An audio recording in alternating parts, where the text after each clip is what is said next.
salaamaaleykum mbokk internet yi seetaan Banlieue Fësël TV feggoog GR Info TV tey ñu am mbégte ak kontaante jàkkaarloo waat ak yéen ci seen beneen émission géewu politique tey nag ñu toog ak jeune boo xam ni c'est un jeune ambitieux koo xam ni ku am vision la muy Aliou Badji waaye duñu guddal dañ koy jox rek mu présenté wu wax leen moom mooy kan Aliou ñu ngi lay nuyu. ñu ngi leen di fay monsieur Kane. D'abord damay remercier waa Banlieue Fësël TV ak GR Info ci interview bi man maa ngi tudd docteur Aliou Badara Badji juddoo fii Guinaw Rail màggee fii jàngee fii ba amee fii une licence en droit des affaires une maîtrise en droit des affaires am un master 2 en droit de la migration. Am aussi un doctorat en droit privé ci côté association bokkoon naa ci amicale des élèves et étudiants de Guinaw Rail Nord ma nekkoon fa chargé de la communication nekkoon fa aussi vice-président nekk naa aussi président de l'amicale des élèves et étudiants de Diegoune mon village ñi nekk fii à l'université Cheikh Anta Diop de Dakar. nekkoon naa aussi dans le bureau de la fédération des élèves et étudiants du département de Pikine di structure boo xamante day dajale structure yi nekk ci communes yi yëpp. ñu tuddee ko FEP fédération des élèves et étudiants de Pikine. mais aussi surtout nekkoon naa ci mouvement bi tudd Guinaw Rail rek renaissance esprit citoyen di mouvement boo xamante ne dafa doon yëngu surtout si côté inondation mais baa ñu woon dara ñu ngi yoon ci santé bi ci prévention bi ñu ngi yoon aussi ci utum xale yi ci maanaam utal leen ay pièces d'état civil donc yooyu yëpp mouvement bi da ci doon yëngu donc mouvement boobu aussi nekkoon naa ci côté responsabilité politique man maa ngi nekk le secrétaire général de PASTEF Guinaw Rail Nord c'est-à-dire la section communale de PASTEF Guinaw Rail Nord mais aussi au niveau départemental man maay chargé des élections maanaam chargé des élections de la coordination départementale de Pikine. donc ci gàttal loolu laa mën a wax comme présentation ki nga xamante ne moom mooy docteur Aliou Badara Badji. merci beaucoup ci présentation bu am solo boobu noonu. mais ñu bëggoon xam Aliou lan moo ko dugal ci politique. bon en fait xam nga mouvement boobu ñu yore woon te mu tudd Guinaw Rail rek daanaka ci élection 2014 bi. nit ñi newoon nañu il faut vous engager en politique mais dañ leen a wax ni ñun ay jeunes lañ donc il faut ñu consacrer wu ci études yi parce que pareeguñu woon ñu ngi yoon université di jàng su ma fàttewul jamono yooyu ñu ngi doon def licence 2 wala licence 3. alors ba ñu bañee bokk ci élection yi on s'est rendu compte que gestion bi maanaam ni ñu ko bëggee woon demeewul noonu on s'est dit que ñun jeunes yi nag il est temps ñu jël suñuy responsabilité li nga xamante ne moo fi nekk te ñu xam ko. xam lii mooy jafe-jafe yi mu wóor ñu ni aussi mën nañu indi saafara yi moo tax ñu ne il faut qu'on s'engage en politique parce que il faut pas que aussi que ñu ñuy gëmloo ni pour nga mën a def politique il faut nga am 40 ans 50 ans wala 60 ans non non. loolu kenn mënuñu koo gëmloo parce que tey Macron bañ koy jox France il n'avait même pas 40 ans et pourtant suñu président yi nga xamante ne c'est des gens yoo xam ne am nañ 60 ans 70 ans ba 90 ans ñu ngi dem ci diram ci kanamam. donc aujourd'hui ñun kenn mënuñoo gëmloo. nii il faut nga am yenn âge yi pour nga engagé wu ci politique moo tax on s'est dit que on peut changer les choses donc on ne va pas attendre. moo tax ñu lancé wu ci politique pour que li fi nekk depuis la création de la commune en 1996 avec l'acte 2 de la décentralisation waxuñu ni dara changé wu fi mais li fi changé tuuti na trop par rapport ak suñu njort donc on s'est dit que il faut qu'on s'engage pour mu am un changement radical li fi nekk ñu changé ko. voilà est-ce que nekkoon ni loolu moo la yóbbu nga rangé wu ci ginnaaw Ousmane Sonko. bon xam nga ñun suñu engagement ci Ousmane Sonko. ndaxte bu ñu xoolee. bi nga dugg ci politique parti fi nekkoon bari na. yow nga xool Ousmane Sonko la moo waral choix boobu. bon xam nga déjà PASTEF. c'est un parti pas comme les autres. su ma nee c'est un parti pas comme les autres yeneen parti da ngay gis ni benn nit moo fay nekk mooy dugal xaalisam ci parti bi. daanaka mën naa ne propriété privée lay doon. lu ko neex lay def ci parti bi. dëgg la mais Pastef Ousmane Sonko dafa ñëw. indi rupture totale par rapport ak démarche bi mais surtout moom en tant que leader dafa am lu mu wane ci patriotisme. maanaam tey koo xamante ne yaa ngi impôt et domaine ñun ñëpp xam nañ ni impôt et domaine ay postes yoo xamante ne yu baax la yoo xam ne ku ci nekk rek boo sañoon sa doom nekk impôt et domaine Ousmane Sonko nekk fa mu doon koo xamante ne probité am kenn mënu ko natable ndaxte Ousmane Sonko mooy koo xamante ne nekk na impôt mais amam ñun ñëpp gis nañ ni bariwul ndaxte yaakaar naa bañ koy wax fii affaire déclaration de patrimoine ba muy wax ñu bëri newoon nañ kii li muy wax nii amul mais ba mu défier autorités yi ne leen li ma leen wax ni bu dee am na leneen loo xamante ne nit mën na koo gis na ko génnee te xam nañ ni état am na doole mën naa fii li fi am yëpp état xam na ko donc bu fekkee état mënul génnee dara ce qui veut dire ku jub la mais aussi dafa yee nit ñi parce que assemblée nationale dafa am lu fa nekkoon lu bari loo xamante ne ay affaires yu nébuleuses la yoo xamante ne moom moo ko feeñal yee aussi les jeunes ba tax tey jeunes yi yëpp bu ñu seetee ñu engagé wu ci politique c'est parce que tout simplement Ousmane Sonko xam nañ ni ku jub la xam nañ ni am na vision bi te aussi mën na jiite réew mi donc loolu bokk na ci li nga xam ne moom moo tax ñu engagé wu ci politique et puis c'est pas seulement les jeunes ñun gis nañ ñoo xamante ne bientôt ils vont partir à la retraite mën naa la jox exemple suñu benn doyen bu tudd seen benn musul def politique mais Ousmane Sonko moo ko dugal ci politique te léegi mu jël retraite am pourtant am nañu politiciens yu bëri yu fi jaar mais Ousmane Sonko moo ko doy parce que dafa am lu mu indi lu extraordinaire loo xamante ne gis ñu ko ci yeneen politique yi. dëgg la mais ñu gis na élection ren yi nga sóobu ci langue politique bi fii au niveau de Guinaw Rail lan moo waral loolu. bon mooy li ma la wax rek parce que bon dañoo gis ni nee naa la commune a été créée en 1996 avec l'acte 2 de la décentralisation. On a beaucoup de respect pour ce qui a été fait jusque-là parce que duñ ne dara amu fi woon mais quand même dafa tuuti trop comme ni ma ko waxee woon sànq par rapport ak ñun suñuy espérance donc boo gisee ni lii man mun naa koo changer mais je pense que li gën mooy nga engagé wu parce que li gën a bon mooy nga nekk jeune état bi jox la lépp su ma nee état bi jox la lépp maanaam suñu formation yëpp en grande partie état bi moo ko financé nga nekk primaire dem ba université état di la subventionné ci lépp yow sa responsabilité mooy lan mooy boo gisee li nga xamante ne moo nekk ci société bi yow mën nga ci indi sa touche pour que mu mën a jëm kanam surtout nga am équipe boo xamante ne woo na la ni ñii su ma àndee ak ñoom affaire bi dina sotti je pense que boo engagé wul rek loolu mooy li extraordinaire mais boo engagé wu loolu ça n'a rien d'extraordinaire parce que engagement bi en réalité mooy li nga xam ne mooy li normal. mais tamit ñu gis ni Pastef moom dafa bokk ci coalition Yewwi Askan Wi mais fii bu ñu xoolee Guinaw Rail Yewwi Askan Wi dafa mel ni ku ci nekk da ngaa jël sa yoonu bopp. ñu bëggoon xam loolu la moo indi loolu. bon c'est vrai que li nga wax lu am la parce que Yewwi Askan Wi. particularité am fii au niveau de Guinaw Rail Nord. particularité am laa la wax de mooy daanaka appel 3J rek moo fa des ak PUR bés du ñàkk une partie. génn na une partie des foofu d'ailleurs kii nekkoon suñu mandataire waroon a déposer suñu liste Yewwi Askan Wi. moom instant yi mooy tête de liste proportionnelle bu Benno Bokk Yaakaar donc aujourd'hui ñun waa Pastef génn nañ Taxawu Sénégal génn nañ. léegi nag raison yi nga xam ne moom moo tax ba ñun génn ñun fas yéene wuñu ñëwaat ci région yooyu parce que le coordonnateur mooy suñu coordonnateur Ousseynou Dramé a pris le soin d'expliquer dans les détails li tax ñu génn nag loolu duñ ci ñëwaat parce que fu mu toll nii suñu parti bi mooy Pastef au niveau de la commune de Guinaw Rail Nord tànku kanam la ñu am fas yéene wuñoo dellu ci waat ci ginnaaw di expliquer li tax ñuy génn mais c'est pour des raisons de légalité moo tax ñu génn maintenant détails yi moom vraiment buñ sañoon ñu bàyyi ko quoi. mais da ngeen cee war a leeral askan wi yi nga xam ne ñoo leen di topp wala ñooy ànd ak yéen li waral génn bi parce que fu bari ñu ngi koy waxtaanee. mais loolu même bu dul dara sax nga wax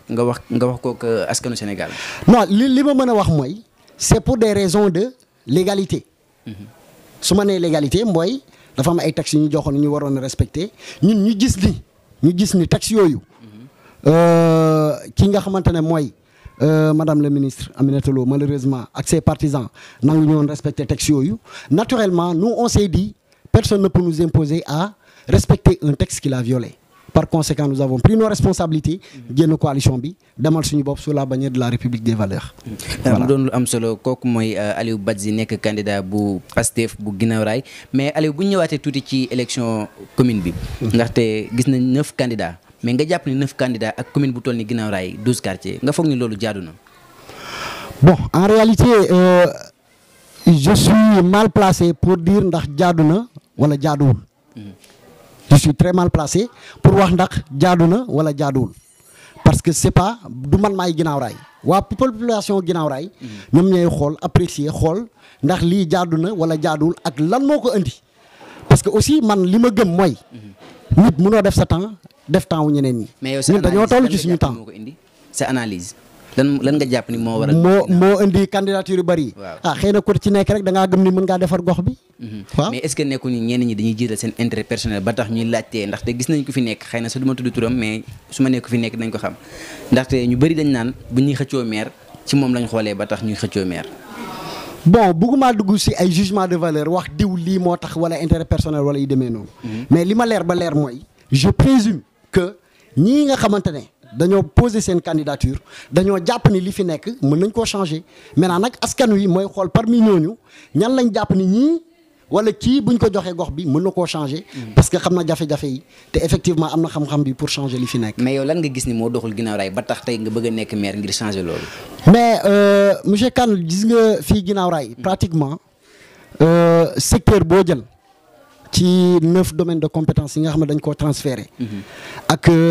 les compétences générales parce que faut pas ñuy fàtte loolu dafa am des compétences transférées ak compétences yoo xam ne c'est général boo xoolee article 81 bu code des collectivités territoriales dafa ay compétences yoo xamante ne li muñu ko ci 9 yooyu mais ci compétences yooyu boo ci jël boo jëlee par exemple éducation gis nañ ni benn école primaire moo fi am code bi dafa imposer maire yi pour que ñuy def ay dons de fourniture scolaire ci école yi mais ba ñuy lim dañoo lim franco-arabe yi et même appui au daara am na ci biir code bi ci compétence yi parce que tamit faut pas que ñu naan dañoo bëgg doon maire te duñu xool texte yi nga xam ne moom moo régir mais malheureusement nous avons constaté que bu ñuy joxe dañuy joxe école publique bi kese mais c'est une discrimination boo xamante ne dañ ko war a réparer parce que daara yi ak franco-arabe yi ci lañ bokk gis nañu aussi que à Guinaw Rail Nord étudiants yi c'est vrai que dañ leen di jox subvention mais tey boo demee ci communes yi yëpp laa wax de pratiquement boo demee les étudiants yi nga xamante ne dañoo dem université ndeysaan léegi avec le système LMD il faut nga dem def 3 ans pour que nga mën a am sa premier diplôme malheureusement la plupart des jeunes bu ñu defee première année deuxième année dañuy cartouché mais ñooñu noonu ci yeneen communes yi dañ leen di jël yóbbu leen ci institut de formation bi ñu leen di former pour que suba wala ginnaaw suba ñu mën a nekk ay nit yoo xam ne dinañu opérationnel ci marché du travail. mais tey bu maire bi jëloon par exemple ñun par exemple ci suñu programme on a prévu de prendre au moins une vingtaine de jeunes yoo xamante ne des étudiants yoo xamante ne malheureusement peut-être mënuñoo continuer seeni études. ñu yóbbu leen ci institut yi former leen ci différents domaines de telle sorte que boo commencé en 2022 à partir de 2025 maanaam boo leen di accompagner pour 3 ans à partir de 2025 tu auras le mérite de mettre sur le marché du travail au moins 25 jeunes yoo xamante ne dañ dimbali seen njaboot. te maire yeneen maire yi fii ñëw tamit bu ñu ko continuer dina doon loo xamante ne chaque année maire bi dina mettre au moins 25 jeunes yoo xamante ne dañ leen a former ci institut yooyu ñu mën a jëriñ seen njaboot. aussi on a constaté que la plupart des artisans formation sur le tas la ñu am. su ma nee formation sur le tas mooy formation boo xamante da ngay nekk ci apprenti ci sa patron rek. di liggéey am fa xam-xam mais en réalité formation professionnelle boo xam ne mën na leen a permettre ñuy gagner ay marché amuñu ko. parce que il faut nga yore diplôme pour nga mën a gagner ay marché donc ñooñu noonu dañu leen a fas yéene dimbali pour que ñu mën a am une formation professionnelle. aussi bëgg nañ créer une saine émulation maanaam élèves yi nga xamante ne góorgóorlu nañ. ñu récompenser leen de même que les professeurs yi nga xamante ne def nañu ay résultats ñu récompenser leen parce que aujourd'hui nous sommes dans un monde élitiste monde boo xamante ne les meilleurs dañ leen a war a primer de telle sorte que ñi nekk ci suuf nañ ne man suba naa def tout pour que ma nekk ci place am. donc loolu xëy na ci éducation am na leneen ak leneen lu ñu mën a wax. mais environnement bi aussi boo ko jëlee à Guinaw Rail amul garab. surtout. Guinaw Rail amul garab c'est extrêmement dangereux. pourtant nous pensons que lu normal la. ñun ci suñu programme nous avons prévu au moins pour la première année de notre mandat ñuy reboiser au moins 500 arbres bii nga xamante ne moom lañ prévoir pour reboiser ko on a discuté avec des scientifiques dañoo wax carrément que ni garab bii nii dafa adapté ak suñu suuf si te garab bi aussi c'est un arbre ombragé maanaam day am ker te xobam gaawul daanu mu ngi tudd Terminalia Mentalis non scientifique pour vous dire que nous on a travaillé là-dessus aussi amuñu ay espace vert ñëpp gis nañ ni Guinaw Rail y a pas d'espace vert. constaté nañu aussi que UCG day ñëw mais am na ay mbedd yoo xamante ne dafa xat tellement que oto mënu faa dugg mais on doit mettre en place un dispositif boo xamante ne mooy jël mbalit mi di ko yóbbu ci point yi nga xamante ne UCG mën nañ faa accéder pour mën a yóbbu mbalit bi. côté aussi inondation yi nee naa la yoroon nañ fi mouvement bu tudd Guinaw Rail rek ñun si inondation daanaka moo nekkoon suñu objectif principal. D'ailleurs j'en profite pour remercier le marabout Thierno Birahim Mbacké ndaxte dafa doon yónni fii ay taalibeem en collaboration avec le mouvement. ñi liggéey ci inondation yi. En 2012 aussi Macky Sall yónni na fi le ministre Oumar Gueye mu ñëw directement si ñun mouvement bi ñu liggéey ci inondation def ci liggéey bu am solo boo xamante ne waa Guinaw Rail yëpp gis nañ ko inondation nag mën naa ne suñu domaine la. suñ domaine la parce que yàgg nañ cee liggéey peut-être gars yi nañ ne ñi peut-être ci nan la mën a nekkee docteur ba pare mu naan ay maîtriser na inondation mais lu ñu maîtriser la. D'ailleurs projet Pikine Irrégulier Sud bi on a fait beaucoup d'interventions ci rajo yi ak ci télévision yi pour que mu mën a am peut-être tey ku ci nekk di nga ne yow la mais ñi nga xamante ne suivre nañ mouvement bi ci année yi passé mouvement bi nga xam ne docteur Ismaïla Diallo moo ko jiite woon dinañ xam ni waa Guinaw Rail rek am na lu ñu fi def donc inondation bi constaté nañ ba léegi mu ngi ñuy sonal mais aussi nous avons constaté que état bi mu ngi def ay canalisation donc nous comptons nous adosser maanaam dañuy wéeru ci canalisation yi nga xam ne moom la état bi def pour que ñu def ay canalisation yoo xamante ne dina mën a dem dugg foofu mu faciliter les choses donc loolu mën naa ne suñu domaine la on maîtrise bien et yaakaar naa waa Guinaw Rail ñi nga xamante ne maîtriser nañ mouvement bi duñu bàyyi ñi wax lu ñu neex parce que xam nañ ni def nañ fii liggéey bu am solo. boo jëlee aussi côté santé bi. surtout. santé. benn poste de santé la ñu am li ci extraordinaire mooy dafa tuuti parce que généraliste yi dentiste bi kii bi les sages-femmes. ñoom ñëpp ñooy partagé wu espace bu ndaw boobu. boo fa demee buuxante ngay def pour mën a jàll te beneen aspect bi mooy poste de santé bi dafa nekk foo xamante ne dafa xaw a jege Guinaw Rail Sud donc waa Guinaw Rail Sud ñu bëri foofu la ñuy fajoo te population Guinaw Rail ci recensement bu mujj bi mu ngi toll ci 30 058 habitants te norme OMS yi bu ñu ko xoolee dañ ne 10 000 habitants yu ne dafa war am poste de santé donc tey vous convenez avec moi que waroon nañoo am 3 postes de santé malheureusement benn la ñu am te dafa exigu maanaam dafa tuuti. donc tey priorité la wala ma ne super priorité la ñu def extension poste de santé bi parce que espace bi mu ngi fa extension poste de santé bi. alors bu ñu jógee ci loolu aussi Waranka Gère association la boo xamante ne góorgóorlu nañ ba am case de santé. donc case de santé boobu dañoo nekk ci projet pour transformer ko mu nekk poste de santé mais loolu commune bi da cee war a taxaw. parce que commune moo ko waroon def loo waroon def boo amee association bu engagé wu pour def loolu yow da nga ko war a accompagner.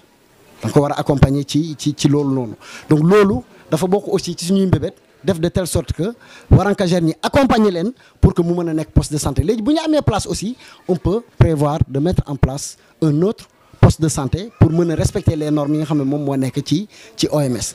Concernant aussi le matériel nous avons considéré que plateau technique bi relevé wul parce que tey je te donne un exemple. am nañ fii nii matériel échographie mais est-ce que xam nga ni samedi ba samedi rek la famille di def consultation c'est pas normal. Si on formait le personnel du poste de santé ñu former koo xamante ne moom elle est là-bas en permanence wala il est là-bas en permanence mais mën naa def échographie bi chaque fois te suñu famille duñu sonn di dem feneen te xaalis bi nga xamante ne moom la ñuy defee échographie bi ci commune bi lay des mais boo indee keneen fu mu toll nii keneen la ñuy jëli feneen mu ñëw di def échographie bu ko defee day am partie boo xam ne moom da koy yóbbu am partie boo xam day des ci commune bi te la plupart partie bi ñuy yóbbu mooy gën a bëri donc perte la pour ñun am na ay matériels aussi yoo xamante ne suñu famille dañ koy soxla tey boo jëlee matériel NFS par exemple boo xamante ne moom mooy permettre nga xam ndax femme bi sang bi wàcc na wala wàccul maanaam taux de glycémie bi boobu tamit c'est des matériels yoo xam ne yomb na mais amuñu ko nga xool kit du cancer du col de l'utérus par exemple boobu tamit waroon na fi am mais amuñu ko donc yooyu yëpp ñun ci suñu programme dañ ko fas yéenee jënd mais surtout ambulance bi ambulance un maire qui pense à un corbillard alors que amoo ambulance c'est extraordinaire parce que fu mu toll nii ay clando ñooy jël gars yi di leen yóbbu te loolu moi je pense que ñun waa Pastef nous pensons que loolu c'est pas normal l'autre chose mooy la prévention gis nañ ci fii service d'hygiène man yaakaar naa ba ñu yore mouvement bi dañ fi daan indi service d'hygiène ñu pomper kër yi mais ñoom ils sont confrontés à un problème de moyens moyens yi mooy lan mooy moyens humains ak moyens matériels moyens humains yi mooy amuñu ay nit yoo xam ne ñoo leen di xoolal kër yi nga xam ne moom la ñu war a pomper moyens matériels mooy produit bi nga xam ne moom la ñuy jël pour pomper léeg-léeg ñoom duñ ko am. dañ koy manqué. duñ ko am mais commune bi mën naa jënd produit yi nawet bu jotee ñu collaborer ak ñoom ñu ñëw di pomper kër yi surtout ci nawet bi donc loolu yëpp ay action la yoo xamante ne war nañ koo mën a def dans la commune malheureusement ça ne se fait pas. su ma jëlee aussi les compétences générales peut-être jeunesse bi mu ngi fii sport beeg yooyu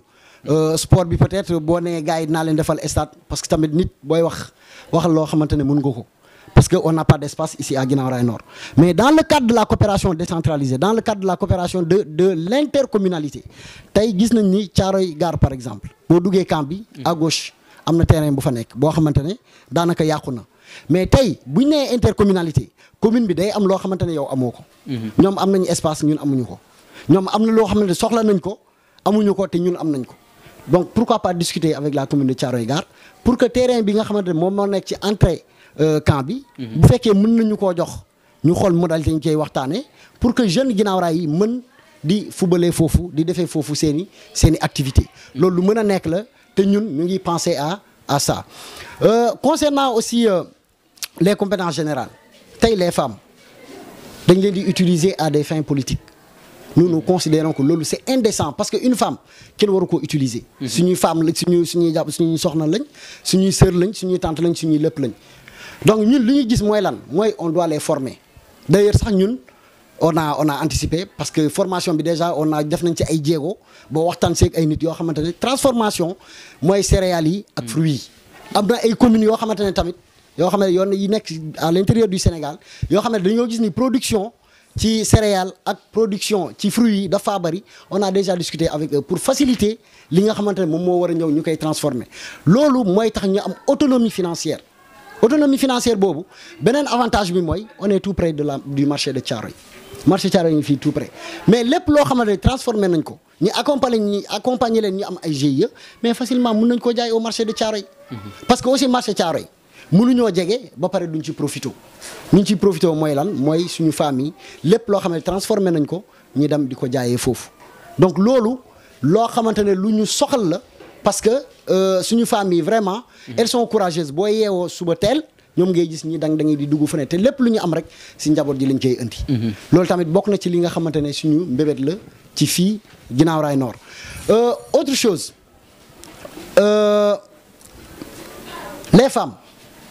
les femmes ci poste de santé bi ñoom ñoo gën a am soxla surtout ci poste de santé bi looloo tax li nga xam ne moo manqué ci poste de santé bi ñoom normalement ñoo ko waroon a kaas mais heureusement am nañu ay candidats yoo xamante ne wala boog am nañu candidat boo xam ne dana li proposer loo xamante ne poste de santé bi bu ñu fa demee incha allah lépp loo xam ne dinañ ko soxla te mu yem ci poste de santé rek dinañ ko am bu ñu fa jógee rek c'est parce que peut-être lu garaaw la loo xamante poste de santé mënu koo gérer et peut-être mënuñoo wax lépp mais ressources yi aussi surtout c'est important parce que nit dina taxaw ne la dinañ fi def li dinañ fi def lële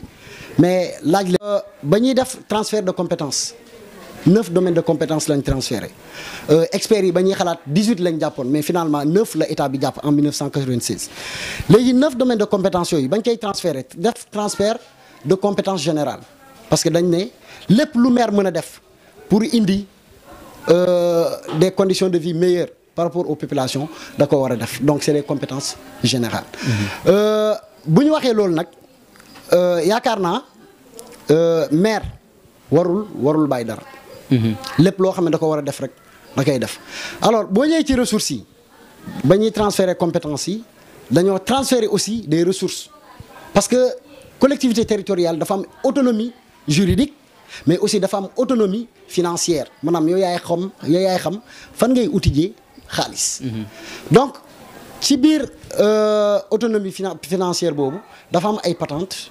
dafa am ay taxes. dafa am nag yeneen yoo xamante ne dañ koo jox communes yi léegi nag il faut ñuy waxtaan ak nit ñi wax leen lan mooy importance su fiscalité parce que fiscalité mooy doxal réew fiscalité bu amul réew bi mënul dox. nous avons constaté que par rapport à la patente te ñu tuddee ko léegi CEL mooy contribution économique locale CEL boobu si recouvrement bi nous avons constaté beaucoup de manquements am na yoo xam ne man maa ci teg sama bët beaucoup de manquements yoo xamante ne dañ ko war a rectifier dañ ko war a jooyanti ñun nag système bi ñu prévoir mooy lan mooy mettre en place un système d'information géographique boo xamante ne dinañ recenser ñëpp ñi nga xam ne dañoo war a fay contribution mooy CEL boobu mais aussi am nañ système boo xamante ne suñu vice coordinateur bu Pastef Guinaw Rails Nord mu ngi ciy liggéey ci yeneen commune boo xamante ne dina permettre képp koo xamante ne fayul mairie ba ngay toog xam ni kii fayul xam ñaata la fay parce que loolu dina permettre lépp lu ñu fay rek mu mën a ñëw ci commune parce que dañoo constater qu'il y a beaucoup de fraude fiscale au niveau de la commune de Guinaw Rails Nord xëy na am na yoo xam ne mënoo koo wax mais fraude fiscale bi dafa bëri fii ci Guinaw Rails Nord te aussi gis nañ des cas yoo xamante ne bon nébuleuse yi daal da cee bëri donc pour transparence mën a am nous avons considéré que il faut que ñu xool ni ñuy régler loolu mu am transparence par rapport au recouvrement marché Thiaroye nee naa la am na lu ñu naan effet d'entraînement mooy maanaam bu benn infrastructure taxawee day am lu ñu naan effet d'entraînement maanaam automatiquement rek day am loo xamante da koy jur donc tey booy ñëw marché Thiaroye di nga constater ni après midi bi ñu bëri di ñuy jógee Dakar di ñëw dugg si mais bu ñuy ñëw ils viennent avec des véhicules mais véhicule yooyu léeg-léeg dañuy am problème stationnement mais pourquoi pas ñu mettre en place un parking bien organisé parce que à côté de la mairie vraiment pagaille moo fa nekk donc parking bien organisé mën na faa nekk boo xamante ne mën naa permettre ñu yokk budget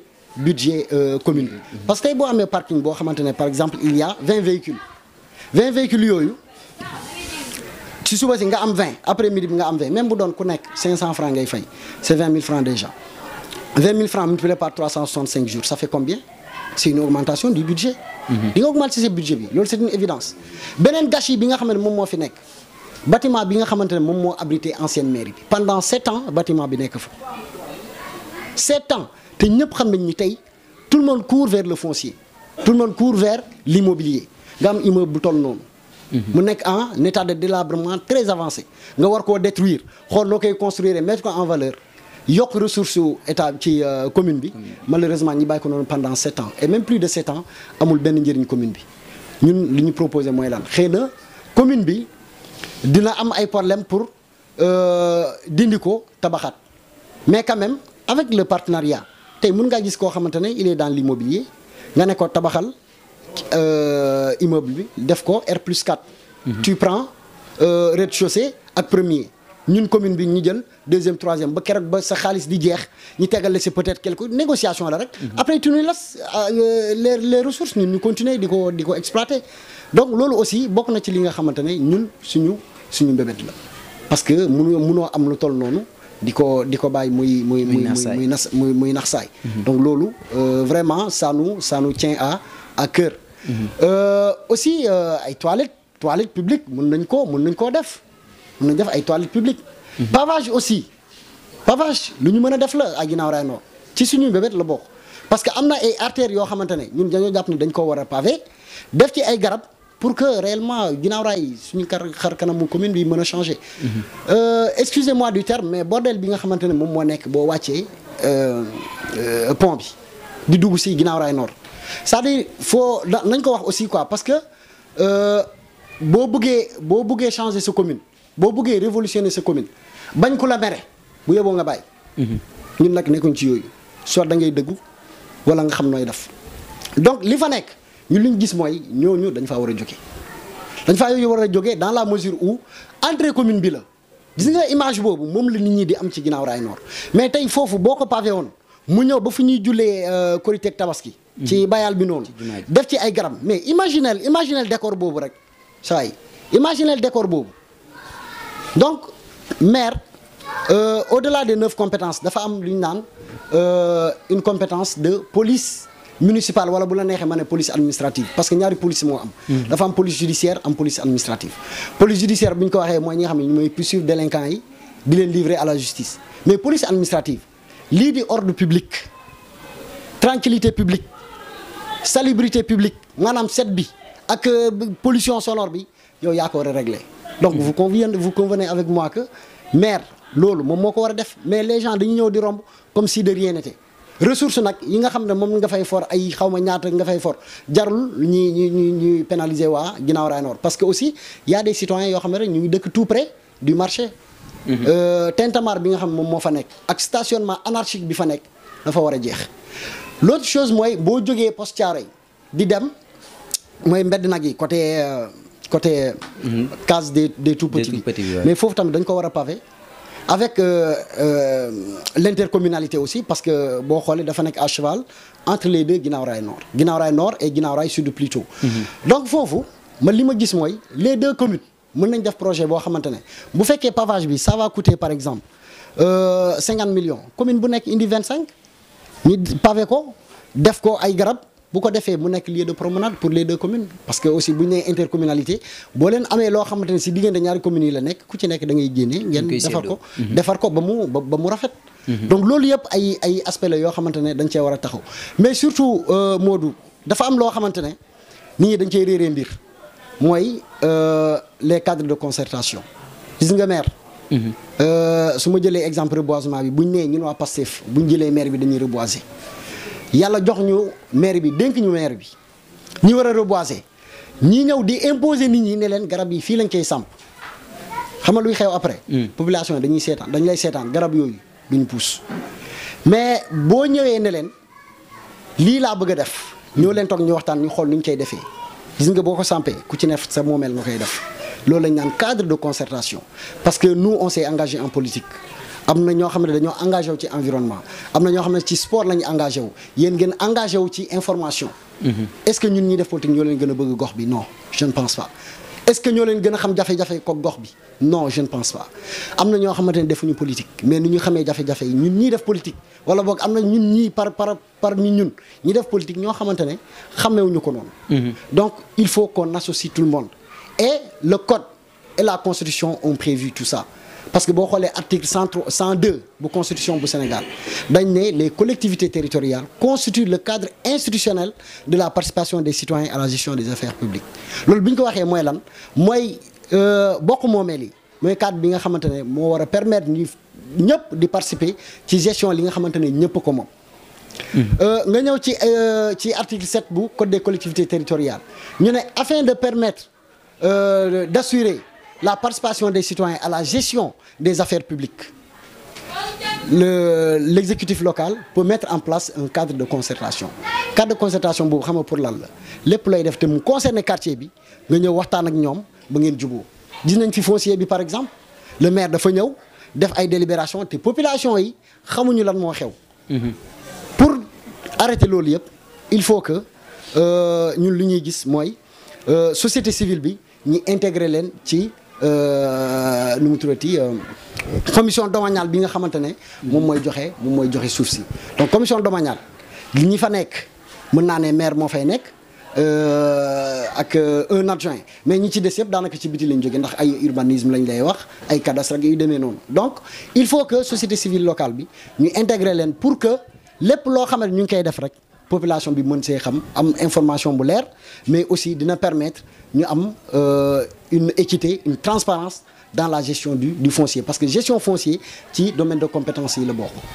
ayca kooku moo nekkoon Aliou Badji comme ni ma ko waxee sànq rek mu doon candidat bu Pastef waaye mu mel ne ñu ngi ciy cëppaandaw émission bi léegi Aliou da ngay joxe mot de la fin bi bu ko defee nga tàggatoo ak ñi nga xam ne ñoo lay seetaan ndaxte mën naa ne li ëpp solo jàll na muy programme bi. kon nag ñoo ko déggandoo bismillah. bon mot de la fin. D'abord dama leen di remercier yéen. Mais aussi remercier ñi nga xamante ne ñoom laa àndal ci Pastef muy coordonnateur ba ci suuf ñëpp mënumaa lim ñëpp mais dama leen di remercier parce que tout simplement ba ñuy def suñu investiture suñu primaire dégg nañ coow lu bari mais ñun à Guinaw Rail Nord ñoom ñëpp a toog à l'unanimité ne buñ sañoon man ma jiite seen liste. pourtant ñoom ñëpp gënuma leen a yeewu gënuma leen a xam jafe-jafe yi gënuma leen a jàng mais yaakaar dong moo tax ñu dénk ma affaire yi mu nekk charge boo xamante ne man déjà xam naa nu mu toll. mesuré naa nu mu toll donc mënuma leen a remercier assez chaque fois dama leen di remercier. alors leneen li mooy damay lancer appel à la population de Guinaw Rail pour wax leen ni bu ñu juum parce que ki nga xamante ne fii la juddoo màggee fi bokk fi mouvement associatif li mu war a am mu amee ko fi léppam fii Guinaw Rail Nord la nekk yaakaar naa booy tànn yaakaar naa ku mel noonu nga war a tànn te aussi jeunes yi ñu ngi leen di wax bu ñu kenn gëmloo parce que léeg-léeg ñu dem ci terrain bi ñu naan kii mooy booy bi amu fi li am mooy lan koo xamante ne mën naa yóbbu commune bi te li ma waxoon sànq aussi kenn mënuñoo gëmloo kenn mënu fee muusaka waane ba gëmloo ñu ni politique il faut nga am yenn âge yi pour mën koo def ñun def nañ le mouvement associatif xam nañ jafe-jafe yi fii lañ juddoo màggee fi donc amul kenn koo xamante ne mën nañoo jox ay leçons par rapport ak commune nu muy fonctionner yu demee noonu d'ailleurs benn misaal laa siy joxe rek ba ñuy nekk ci coalition bi